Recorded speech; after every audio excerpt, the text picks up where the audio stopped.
Un outil transdisciplinaire a peu à peu émergé au cours d'une recherche doctorale en sciences de l'éducation sur une pratique de formation, la pratique du débat dans le bouddhisme tibétain.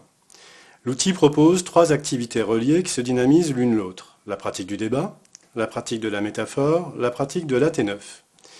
Les dialogiques internes de chacun des rouages et celles les reliant tous les trois ont d'abord pour vocation de produire un état d'esprit transdisciplinaire pour générer des actions transdisciplinaires. Ainsi, avant de focaliser l'attention sur la proposition d'un outil conçu par un artisan horloger, il s'agit de proposer le paradigme d'une phénoménologie de l'action transdisciplinaire comme ressource propice et nécessaire au développement d'une culture, d'un langage et d'une épistémologie inter- et transdisciplinaire au service des universités, de la société civile, du politique et des instances internationales. Il est utile de préciser que je ne suis ni bouddhiste, ni engagé sur de quelconque chemin menant aux confins d'une spiritualité escarpée. Ceux de la transdisciplinarité me semblent bien suffisants. C'est après une recherche sur le concept d'ingegno du philosophe napolitain Giambattista Vico, et après la recherche d'une pratique de rhétorique active à analyser, que je me suis intéressé à la pratique du débat dans l'école Gelugpa du bouddhisme tibétain, école de formation du Dalaï Lama. Le premier de ces rouages, c'est la pratique du débat proprement dit. De quoi s'agit-il ? Les joutes sont toujours publiques au sein des monastères. Le débat proprement dit ne peut commencer que lorsque les débatteurs se sont mis d'accord sur la thématique à traiter. Deux moines débattent des concepts de la philosophie bouddhiste. Le défendeur est assis et doit rester imperturbable. Il incarne et défend le savoir doctrinal des textes. Le challenger se tient debout face à son interlocuteur. Il ne défend aucune thèse. Il incarne la recherche de la validité de la proposition du défendeur.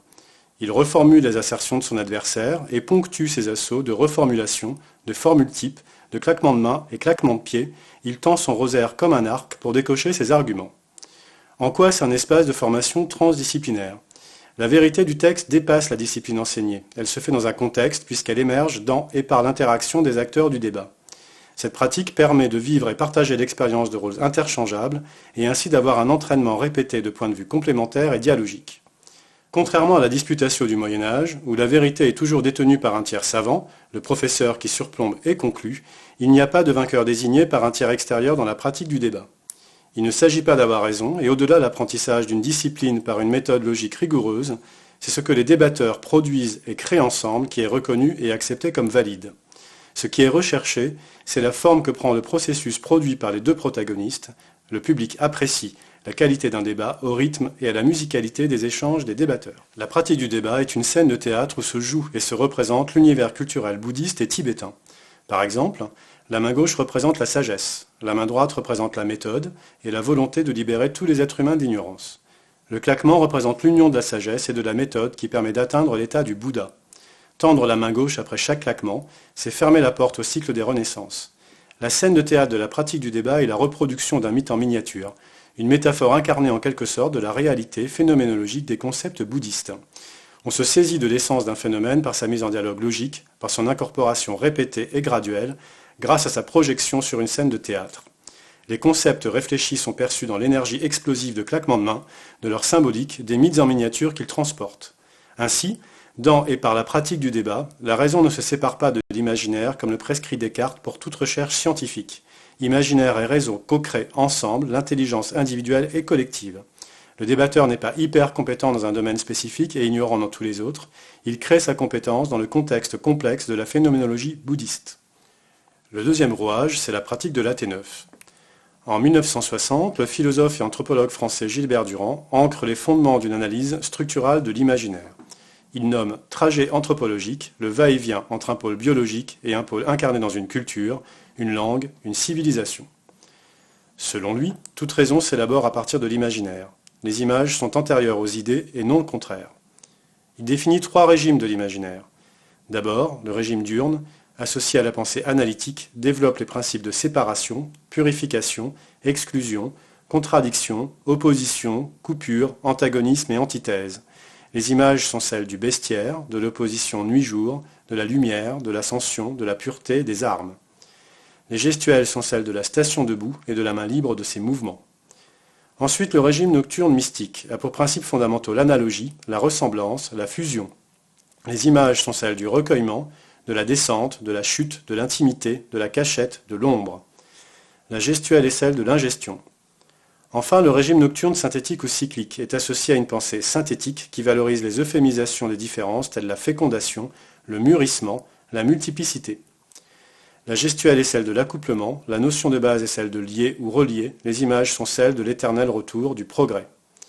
S'inspirant des travaux de Gilbert Durand, Yves Durand, psychologue français, crée l'archétype test 9 ou AT9 au début des années 60. Il s'agit de réaliser un dessin à partir de 9 éléments. Une chute, une épée, un refuge, un monstre dévorant, quelque chose de cyclique qui tourne, qui se reproduit ou qui progresse, un personnage, de l'eau, un animal, qui peut être un oiseau, un poisson, un reptile ou un mammifère, et du feu. Le dessinateur explique son dessin en quelques lignes. Les 9 éléments choisis sont censés projeter les structures de l'imaginaire du dessinateur. En quoi la T9 est-elle une activité transdisciplinaire? D'une part, pour la réalisation de la T9, l'approche est systémique. Le dessinateur apprend à relier des éléments séparés à travers son dessin. Il fonctionne par analogie. Le dessin actualise le système de son potentiel imaginaire. Il synthétise et métaphorise son imaginaire. D'autre part, apprendre à analyser un AT9, c'est apprendre à lire un système d'analogie, de reliance et de métaphorisation. L'analyste développe ainsi de manière réflexive une compétence transdisciplinaire ou est une compétence à la transdisciplinarité.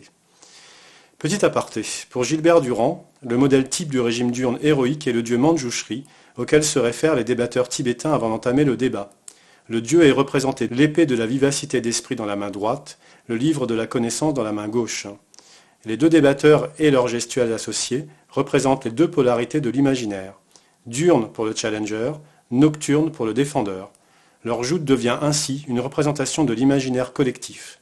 Les protagonistes dessinent ensemble un mythe en miniature, ils produisent ensemble un dessin animé, une projection de leurs univers métaphoriques. Le troisième rouage est la pratique de la métaphore. La métaphore est une figure de style fondée sur l'analogie et ou la substitution. C'est un type particulier d'image, sans outil de comparaison, qui associe un terme à un autre, appartenant à un champ lexical, afin de traduire une pensée plus riche et plus complexe que celle qu'exprime un vocabulaire descriptif concret. La métaphore fusionne donc en un seul les deux termes de la comparaison. Le philosophe napolitain du XVIIIe siècle, Giambattista Vico, considère la capacité de relier de la métaphore comme une action intelligente. Elle est invention de mots, création de la langue et création de signification. On est poète, on devient orateur, dit-il. Le poète étymologiquement est celui qui crée du sens commun, qui fait, qui pose une action. Pour Giambattista Vico, le dire et le faire sont convertibles. En quoi cette pratique est-elle une activité transdisciplinaire? Dans la même lignée que Giambattista Vico, Herbert Simon, concepteur des sciences de l'artificiel, considère la métaphore comme l'expression d'une action intelligente, parce qu'elle permet la compréhension de phénomènes complexes. Elle fonctionne par analogie, propose une synthèse et agit avec parcimonie. Jean-Louis Lemoigne, spécialiste français de la systémique et de l'épistémologie constructiviste, considère que la métaphore sert au travail du chercheur. Je cite, « Développer et enseigner la métaphore, cela ne devrait-il pas être l'objectif premier de toute recherche et de toute pratique sur le bon usage de la raison, tant dans les affaires humaines que dans les affaires scientifiques ?» Je propose la métaphore comme outil de travail pour, d'une part, développer une méthode de pensée, communiquer et interagir par analogie, et d'autre part, donner une forme et une image vraisemblables aux phénomènes observés pour les relier et les transformer ensuite en concepts réfléchis. Les faits sont chargés de théorie. Vico, Simon et Lemoigne, en soulignant le rôle de la métaphore, raniment la pensée analogique si précieuse à Léonard de Vinci qui nous dit « Comme monte le boulon que l'on vise dans l'écrou, de même montera l'hélice que l'on vise dans l'air. » La pratique du débat me semble être une formidable machine à produire, incarner et expérimenter des métaphores. Celles de la pièce de théâtre, du ballet, des musiciens et des chanteurs surgissent facilement. Chacun connaît la puissance cathartique du théâtre depuis l'Antiquité grecque. La pratique du débat est une représentation de tout un réseau d'interconnexions où imagination et raison fabriquent ensemble une représentation du réel de l'apprenti bouddhiste. La pratique du débat propose une scénographie d'analogies et de métaphores vivantes dans un espace d'intelligence artificielle. Cette création d'intelligence vive, fabriquée in vivo, depuis des temps immémoriaux, permet d'affronter la complexité des phénomènes. Elle peut ainsi être qualifiée de transdisciplinaire. Précurseur et novateur, l'Institut universitaire Karl Bosch s'est donné les moyens de formation inter- et transdisciplinaire dans deux domaines différents.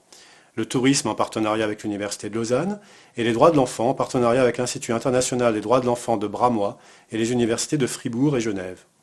Je propose la co-création de modules de formation transversaux et transdisciplinaires sur des applications pratiques et concrètes communes aux droits de l'enfant et au tourisme. Pour ce faire, on peut créer des groupes de dialogue entre les acteurs des deux univers, comprenant étudiants, professeurs, professionnels, institutionnels, pour faire émerger des problématiques communes. Ensuite, on traite le volet 1 du triptyque transdisciplinaire que je propose, à savoir la co-création d'un langage transdisciplinaire à base de métaphores. Les participants créent des métaphores liées aux problématiques choisies. Ces métaphores sont mémorisées dans une base de données accessible et indexée, mémoire et bibliothèque d'une science artificielle. Ensuite, on passe à l'apprentissage de la T9. Donc une formation à l'analyse de la T9, production de la T9 sur les problématiques ciblées, analyse des AT9 produits, identification des systèmes d'analogie et de métaphores intrinsèques.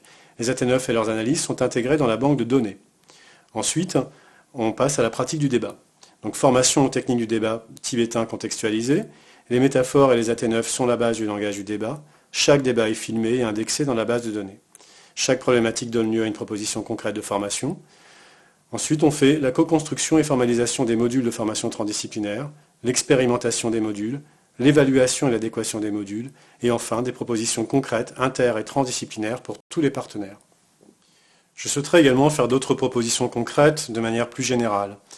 Par exemple, on pourrait créer un nécessaire laboratoire de recherche expérimentale dédié à la transdisciplinarité pour alimenter, développer et valider une épistémologie scientifique qui deviendrait efficiente et certifiée, créer des modules de formation transdisciplinaire à la transdisciplinarité, créer des modèles d'action transdisciplinaires. Une autre étape serait la reconnaissance des produits transdisciplinaires ainsi créés par la recherche de labels qualité et de certification, donc la création et l'organisation d'un think tank et d'un site ouvert à la société civile, aux étudiants, aux instances internationales et aux académies suisses, l'organisation d'une journée annuelle de création transdisciplinaire où il pourrait y avoir la pratique des outils transdisciplinaires co-créés, puis des joutes universitaires sur le modèle contextualisé de la pratique du débat tibétain.